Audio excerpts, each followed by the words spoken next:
For 12 years, medicine in the Third Reich stopped curing and started killing.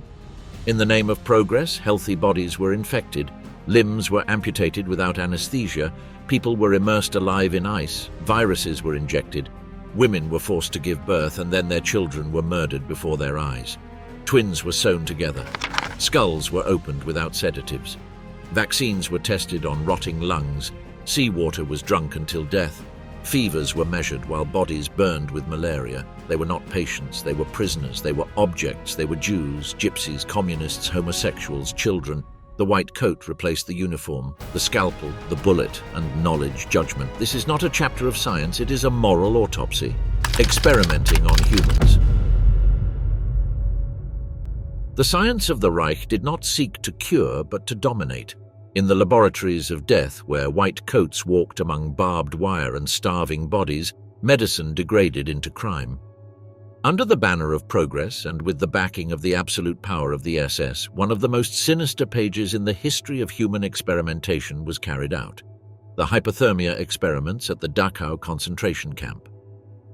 Over 9 months, between August 1942 and May 1943, dozens of prisoners, Russians, Poles, Germans, Jews, Catholics, atheists, were used as guinea pigs in a series of studies whose ostensible purpose was to find ways to save German airmen shot down in the North Sea.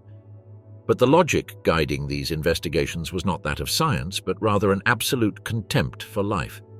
Submerged in tanks of ice-cold water, some prisoners were anesthetized, others forced to remain conscious to document their suffering minute by minute.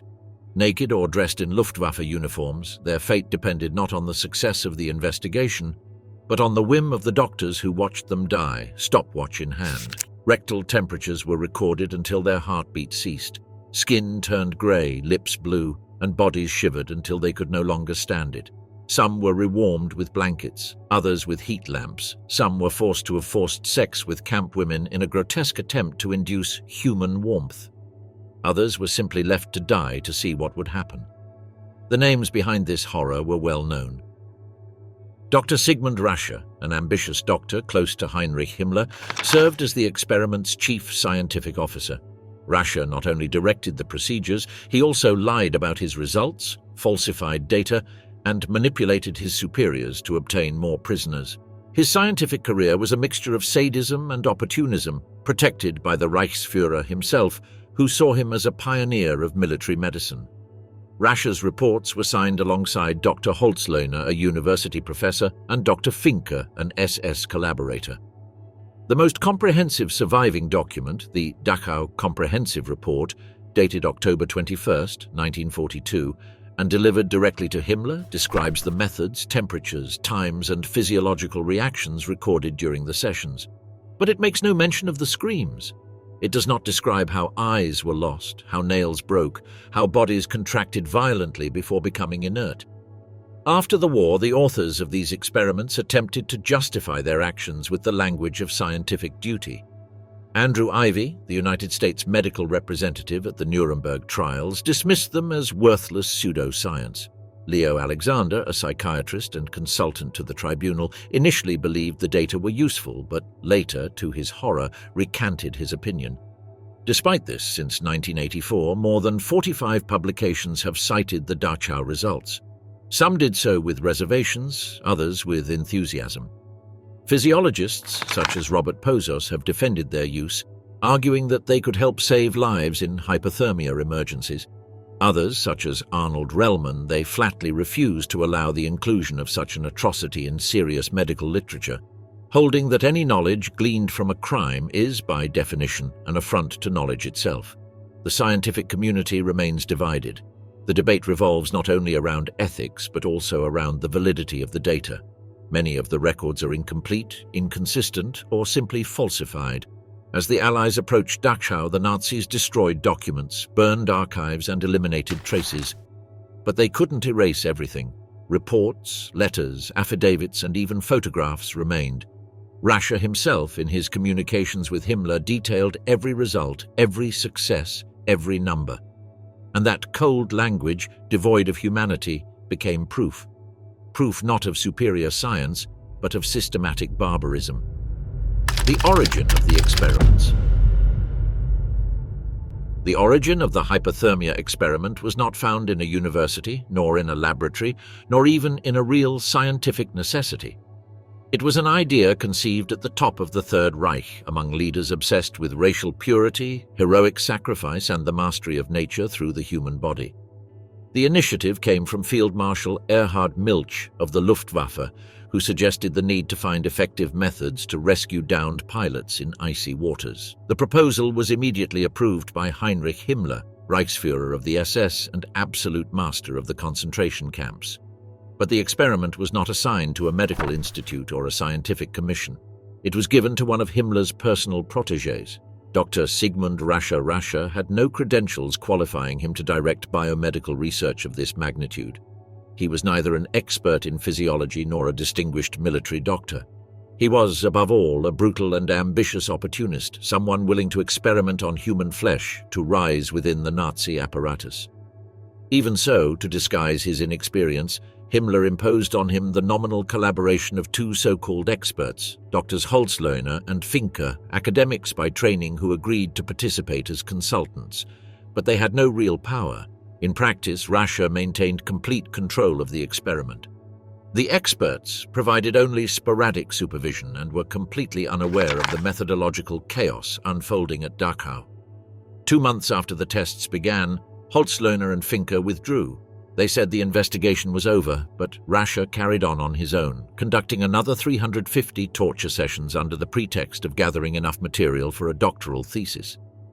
What was at stake was no longer the lives of the prisoners, but the academic career of a stethoscope-wielding killer. In reality, his ambition was even greater. He aspired to a university position. He needed to impress, to stand out, to be useful to the regime. To achieve this, human suffering was simply a tool. Himmler, the other mastermind of the project, was a farmer by training, but he considered himself a scientist. His fascination with medicine combined with absolute power and an ideology that reduced human beings to a genetic variable. Under his authority, no experiments on humans could be carried out without his direct approval, and he didn't limit himself to signing authorizations. He demanded results, proposed theories, and suggested methods. When his recommendations weren't heeded, he personally pressured the researchers to implement them. He frequently visited Dachau. He would stand in front of the frozen tanks and observe. Sometimes he offered his opinion, sometimes he demanded a test be repeated. His presence wasn't symbolic. It was that of the modern inquisitor who didn't need bonfires, only ice. This is how the experiment unfolded. It wasn't a collective project of the German scientific community. It was a private venture between an inept doctor and a homicidal bureaucrat carried out in an environment that denied all dignity, all oversight, and all ethics. When some sectors of the Wehrmacht's medical corps attempted to intervene, alarmed by rumors circulating about Dachau, they were pushed aside or ignored. Himmler protected his experiment as if it were a state secret. Any attempt at oversight was perceived as a political threat, and Rascher, bolstered by that support, continued submerging bodies in icy water with the gaze of a man convinced he was shaping his own destiny. The design of the experiments. The supposed scientific rigor with which Nazi doctors justified their actions crumbles when examining the structure of the experiment. The comprehensive Dachau report, far from being a meticulous technical document, is a jumble of vague descriptions, deliberate omissions, and incomplete statements. There is no clarity regarding the exact number of victims, nor the frequency or context of the exposures. Only through post-war testimony could it be reconstructed that between 280 and 300 prisoners were subjected to between 360 and 400 sessions, implying that several were used repeatedly as human guinea pigs until they were no longer useful. Even that was denied to them, the right to die once and for all. The subjects' ages, nutritional status, and the conditions under which they were placed in the ice-cold tubs are not mentioned. There is no differentiation between those who were naked or clothed, or between those who were anesthetized or left conscious to more accurately record their agony. The water temperature is stated as a range between 2 and 12 degrees Celsius, but without specifying how many were exposed to each variation. Nor is it indicated whether the objective of the experiment was to measure survival time, lethal body temperature, the onset of arrhythmias, or simply to observe death. At least 7 rewarming methods were tested, but there is no technical description of them. It is not specified what type of heat was applied, how intense it was, or how much time elapsed between the subject's removal from the icy water and the start of the resuscitation procedure. In only 2 cases is the temperature of the lukewarm bath mentioned. One of the attendants stated years later that some prisoners were thrown directly into containers of boiling water. The desperation was felt not only by the dying but also by those trying to salvage from within what little humanity remained. It is known that some assistants, inmate doctors, and collaborating victims altered temperature measurements and manipulated blood extraction times to simulate favorable results and halt the tests in time. But no one can know how many lives they managed to save with these silent gestures of moral sabotage. Blood pressure was not measured, cardiac monitoring was virtually non-existent. Only heart sounds and a few rudimentary electrocardiograms were recorded. But during the uncontrollable shaking of the submerged body, not a single trace could be recorded. In other words, potentially life-threatening arrhythmias, such as ventricular fibrillation or asystole, were never documented in real time. The victims died without anyone even being able to confirm what medically ended their lives.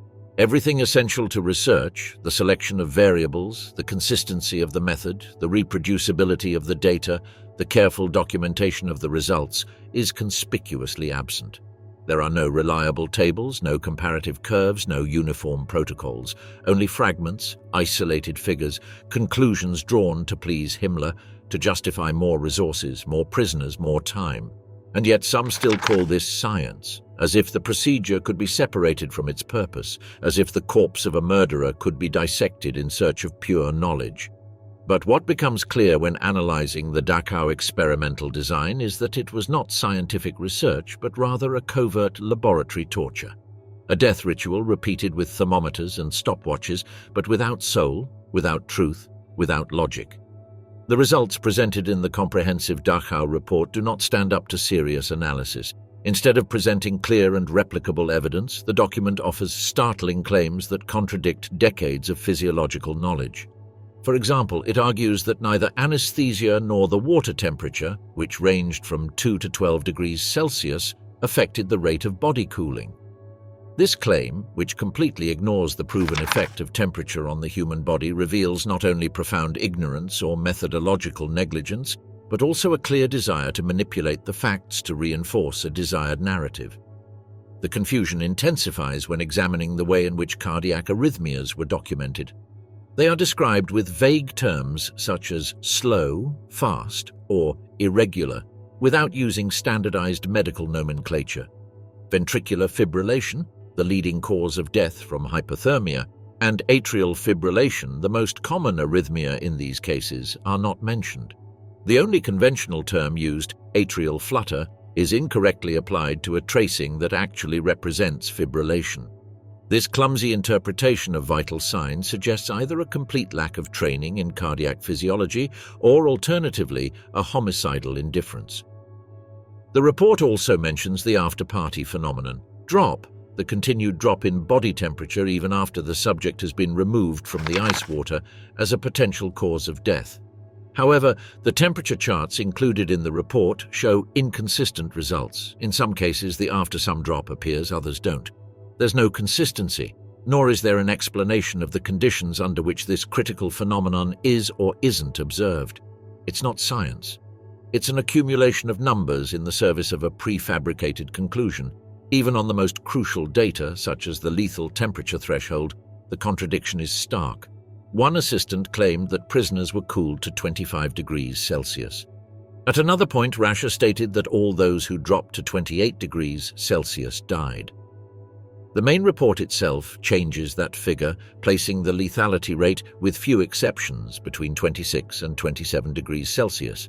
But later it states that in 6 fatal experiments, the terminal temperature was between 24.2 and 25.7 degrees Celsius. The table that supposedly supports this data states that death occurred between 25.7 and 29.2 degrees Celsius. No one knows what exact temperature meant by death. No one wanted to know. There is no data on how many of the 80 to 90 documented dead descended to those temperatures. nor is there any information on their ages, their previous health, or whether they had eaten in the last few days. It is unknown whether most of the dead were clothed or naked. The conditions of each experiment are lost amid intentional gaps and gross falsifications. One of the few consensuses among post-war witnesses is that only 2 people survived, and both ended up with irreversible psychiatric after-effects. What they experienced was not forgettable, it was not assimilable, it was not human. Rewarming techniques were also treated with a mixture of neglect and cynicism. Temperature curves are presented for 3 groups of tests, of which the warm bath is claimed to be the most effective method. However, it is not indicated how many experiments were conducted, nor the characteristics of the victims, nor the temperature of the water used. In one graph, the treatment ends with massage and electric heat, even though the text only mentions the warm bath. In another case, it is stated that no treatment was applied for 12 minutes after the water was removed, but the resulting curve shows a constant temperature without after drop. Nothing matches. The text states the bath lasted 10 minutes, but the corresponding figure indicates 20. The most serious thing is that survival rates are not reported. No mention is made of whether anyone lived longer with one method or another, yet the report shamelessly concludes that a hot bath is the best treatment. A post-war report confirms that many of the victims died after being thrown into vats of boiling water. Thus, the only valid conclusion would be that the most recommended method was probably the most lethal. There is no evidence that the hot bath was safe. There was no adequate monitoring. There were no electrocardiograms or hemodynamic analysis capable of detecting circulatory failure or arrhythmias, and yet the report claims there were no adverse effects.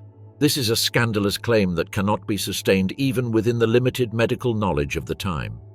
To justify the deaths of his subjects, Rascher claimed the cause was heart failure caused by peripheral vasoconstriction and structural damage to the myocardium induced by cold. But there are no autopsies to prove this. No clinical signs of heart failure were documented. In fact, decades of research have shown that cold doesn't destroy the heart, it preserves it. Hypothermia is still used today as a protective tool during cardiac surgery. Had a serious histological analysis of the victims' hearts been performed, the myth would have fallen. But no one was there to search for the truth. They were there only to confirm the fiction useful to the Reich. Another claim in the report is even more ridiculous, that breathing continued for up to 20 minutes after cardiac arrest. This violates all medical logic. The human body does not breathe spontaneously when the heart has stopped beating. It's possible that the Nazi doctors didn't know how to detect cardiac arrest.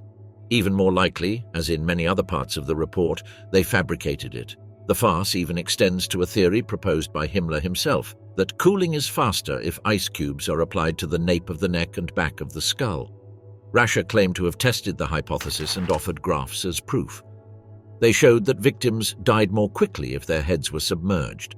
But no other serious study, either at the time or since, has confirmed that such a small surface area had a significant impact on the speed of cooling or on death from hypothermia. Even contemporary experts, such as Geiger and Harrington, suggested that the data were exaggerated to please the Reichsführer. Finally, the report asserts that deaths from hypothermia were accompanied by cerebral edema and hemorrhages. But medical experience, before and after the war, proves the opposite. Cold reduces brain size, not inflammation. Cerebral edema is not a known complication of accidental or induced hypothermia. The alleged hemorrhages are also uncommon in these cases. It is possible that these signs, if they existed, were due to another cause. The blows, the desperate thrashing, the banging of heads against the walls of the tank as the prisoners struggled between the cold and death. The Devil's Research Team. The man entrusted with the fate of hundreds of prisoners at Dachau, and who claimed to be a pioneer in war medicine, was nothing more than an unscrupulous climber in a blood-stained lab coat. Sigmund Rascher was born in 1909 and began his medical studies in 1930. He joined the Nazi Party and the SA 3 years later, even before completing his training. He was enthusiastic about ideology, but mediocre among books. After an unpaid internship, he served for 3 years as a volunteer surgical assistant. He was temporarily expelled from the University of Munich for suspected communist sympathies. But in the world of the Third Reich, ideologies were interchangeable if one knew who to flatter, and Rascher soon learned to survive by flattering those in power. In 1939, he denounced his own father, also a doctor, for his critical stance against the regime and joined the SS. That same year, his fate changed. He married Nini Deal, a former cabaret singer 15 years his senior, who had been Himmler's secretary and possibly his lover. That marriage opened the gates of hell for him. Within days, Rascher was received by the Reichsfuhrer and handed him a report titled "With Bureaucratic Coldness." Development and solution of some tasks assigned by the Reichsfuhrer during the conversation held on April 24, 1939. That document marked the beginning of a sinister alliance. Rascher understood that unconditional obedience was the most valuable currency in the Reich, and Himmler, delighted with his submission, adopted him as his personal instrument. So strong was that protection that his military superiors feared him. A minor doctor with absolute power, shielded by the shadow of one of the most powerful men in Germany. His scientific career was a parade of horrors. In addition to the hypothermia tests, Rascher led the high-altitude experiments at Dachau, which killed between 70 and 80 prisoners. He locked them in low-pressure chambers to simulate the atmosphere at 20,000 meters without oxygen. He documented the death rattles, the spasms, the eye hemorrhages. He published results. He smiled in his reports. He also proposed the use of plant extracts as a cure for cancer. The Deputy Minister of Public Health, Professor Blom, suggested trials on mice. Rascher insisted on testing on humans. Himmler again agreed with him. An oncology research station was founded at Dachau. Pus was injected, infections were deliberately induced, and the controls were left untreated. In one case, the supposedly miraculous product turned out to be simply saline water dyed with fluorescent light. Another of his pet projects was the development of Polygal, a pectin-based preparation that promised to stop bleeding. Rascher claimed it could replace surgical clips and shorten operations. To test this, he amputated healthy limbs without anesthesia. He also simulated war wounds by shooting prisoners in the chest and neck.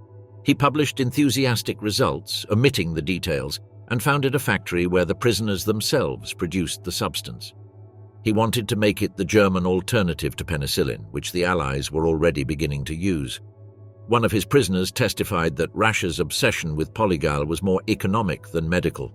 He wanted fame, he wanted a prize, he wanted immortality even if it was built on burned flesh. He was a monster, but also a fraud. His name appeared in the highest reports of the Reich, even with Hitler, who enthusiastically approved his research reports.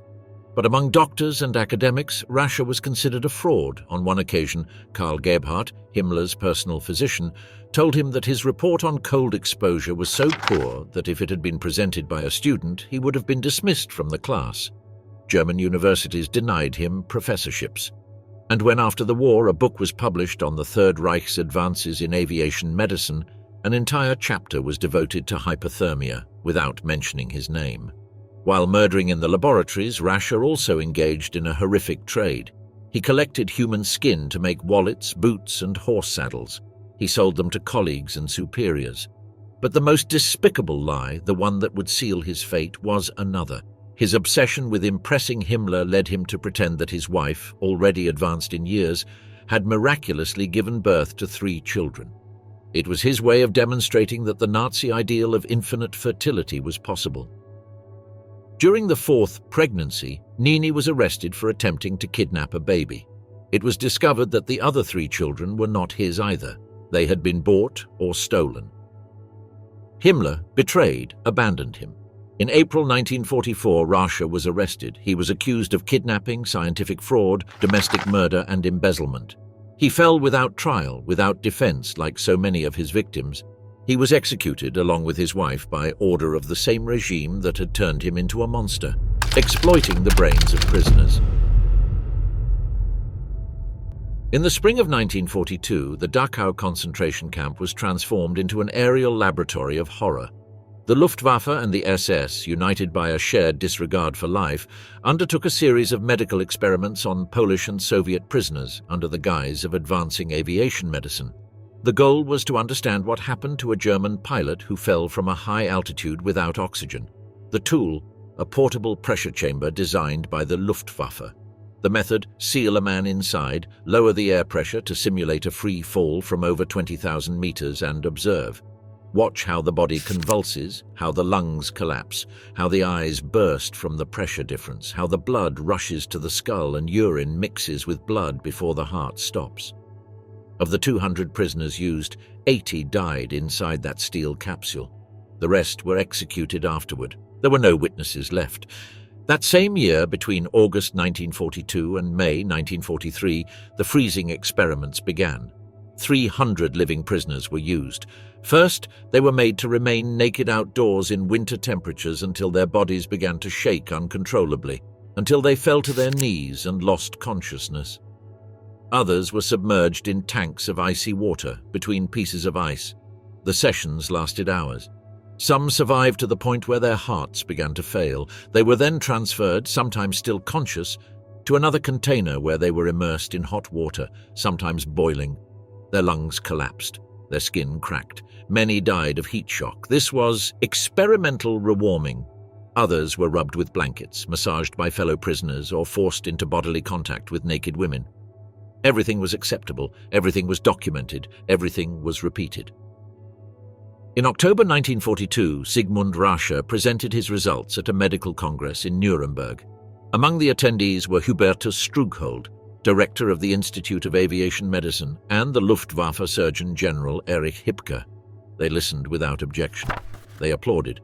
They affirmed that it was useful science. No one stood up. No one asked for explanations about the bodies, but the nightmare didn't end there. In July 1944, as Germany reeled from the Allied offensive, a new series of experiments began at Dachau. This time, the focus was on seawater.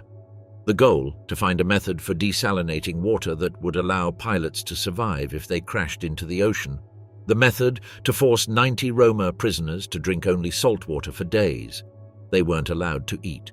Some didn't just drink it, it was injected directly into their veins. The pain was unbearable. Their bodies dehydrated from within, organs collapsed, their tongues split, their stomachs swelled, their eyes sank. The thirst drove them hallucinated. It made them crawl on the floor of their barracks trying to drink their own urine. Those still alive then underwent liver biopsies without anesthesia. A thick needle was inserted between their ribs, directly into the liver, to extract tissue. Many died on the table, others later from infection, internal bleeding, or simply from abandonment. The drug being tested was called berkatit. It was supposed to help process salt. It was ineffective, or downright a placebo. No one survived because of it. Everyone died with it. And meanwhile, the data was sent to the Institute of Aviation Medicine, where it was calmly analyzed, as if the extreme misery of a man dehydrated to the point of delirium could be translated into equations. All of this happened with the knowledge of the highest medical command in the Luftwaffe. Strughold, despite attending the conferences, signing reports, and being linked to those conducting the experiments, was never prosecuted. After the war, he claimed he knew nothing, that he hadn't heard, that he hadn't read the documents. He was placed under house arrest and later released. He died without answering for the crimes committed under his supervision. The others, Becker, Freising, Hippke, Schröder, were tried. Some were convicted of crimes against humanity. But by then there were no more victims to testify, no more bodies to speak. All that remained were charts, reports, and clinical statements written in black ink on yellow paper. Exposure to altitude caused immediate death from embolism. Patient 28, death after fourth saline injection. Subject 36, died during liver biopsy. Water, the worst poison. During the summer of 1944, the Dachau concentration camp became the site of one of the cruelest experiments ever conceived under the guise of medical research. At the behest of the Luftwaffe, and with the backing of the Army High Command, doctors Hans Eppinger and Wilhelm Beigelberg began a study to determine how German pilots could survive if they crashed into the sea without access to drinking water. The logic was clear. If they could find a way to make salt water drinkable, lives would be saved. But first, they had to test the bodies that didn't matter. For this purpose, 44 Roma prisoners, mostly Sinti, were selected from Buchenwald, plus 4 others who were already at Dachau. They were divided into groups. Some were denied water altogether. Others were given pure seawater. A third group received salt water disguised as sweetness. A fourth was given a low-salt mixture. They were given no food. They were given no rest. The only thing entering their bodies were solutions that killed them drop by drop. Salt water, far from hydrating, destroys. Not only does it not quench thirst, it multiplies it. It extracts fluid from the cells, causing vomiting, diarrhea, and mouth ulcers. Organs begin to fail one by one. First the kidneys, unable to filter sodium. Then the liver, which swells and collapses. Then the brain, invaded by spasms, fever, and confusion. By the third day, the prisoners were crawling around the barracks.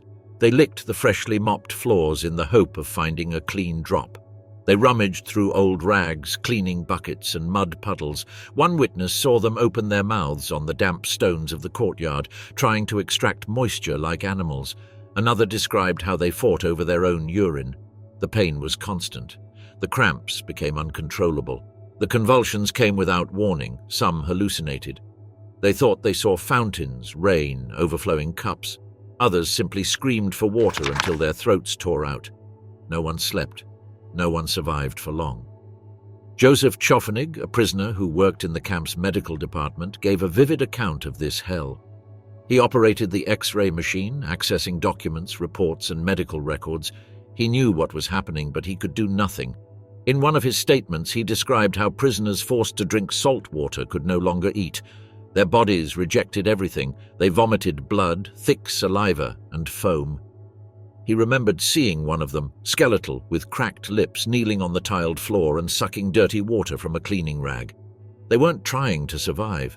They were trying to stop suffering. Tschofenig also recounted the fate of a comrade who had witnessed one of the decompression experiments.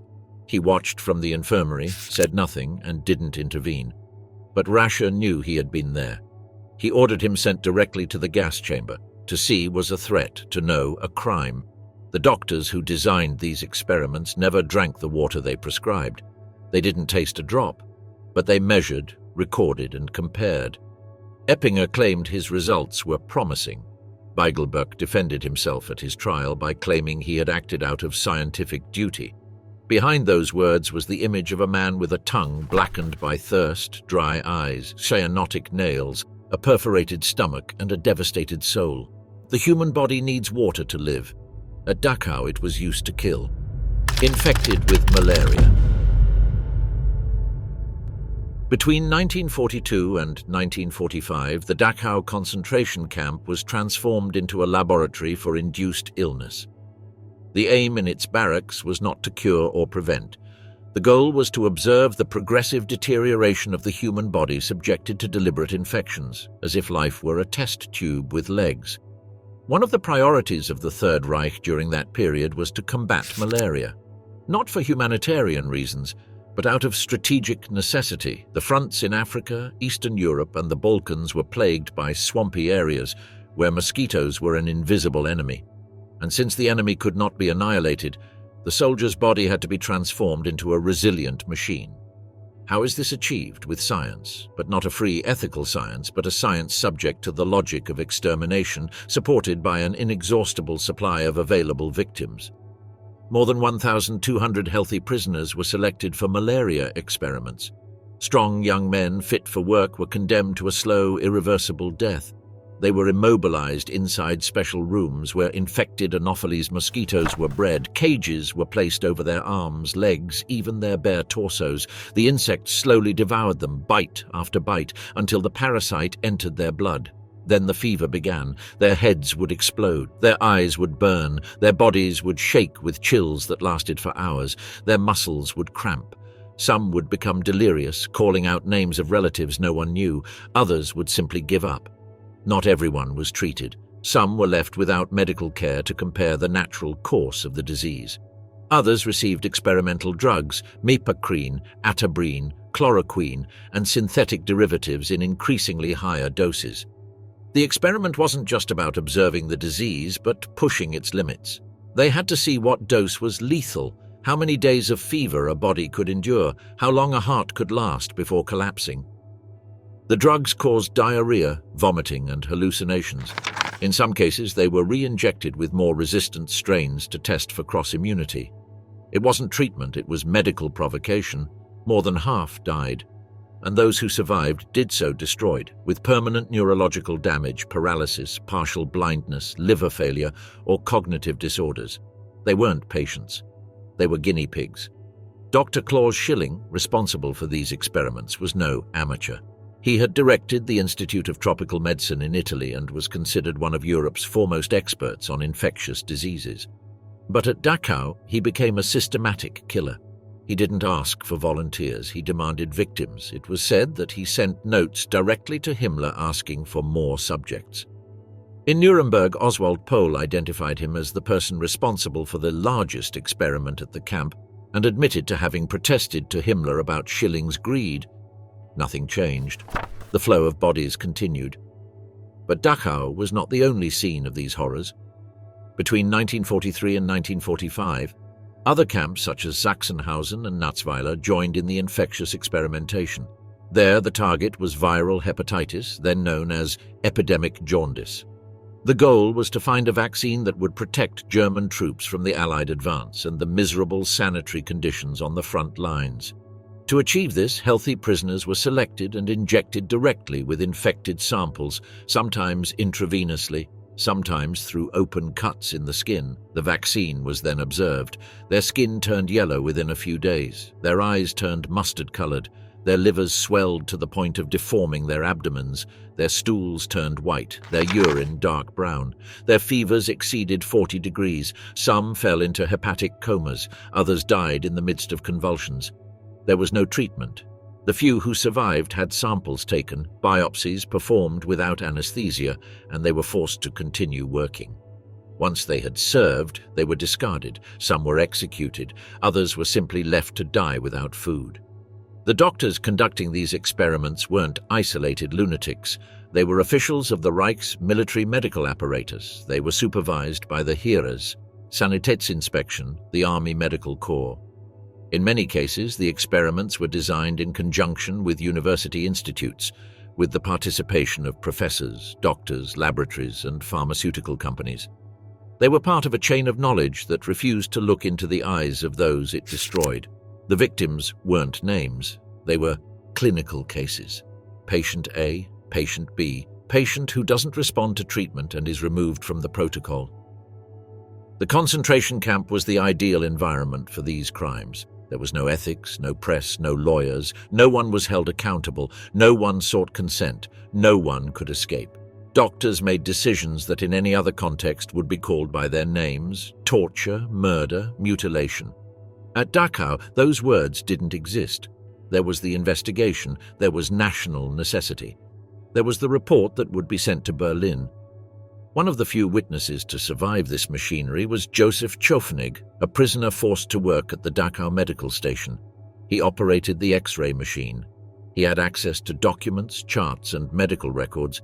He knew what was being done, and he couldn't help it. In his later testimony, he described how victims of the malaria and hepatitis experiments suffered in ways beyond imagination. He recalled one prisoner forced to drink only salt water, who tried to survive by sucking on a female warder's mop. He recalled another, an accidental witness to a pressure experiment, who was sent straight to the gas chamber on Rascher's orders.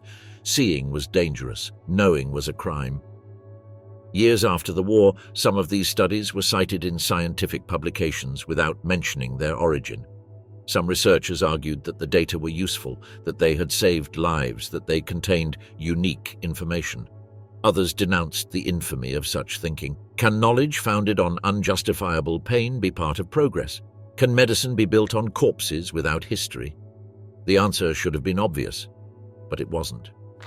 In 1946, the Nuremberg Tribunal tried some of the doctors involved. Schilling was convicted, so wore Beigelberg.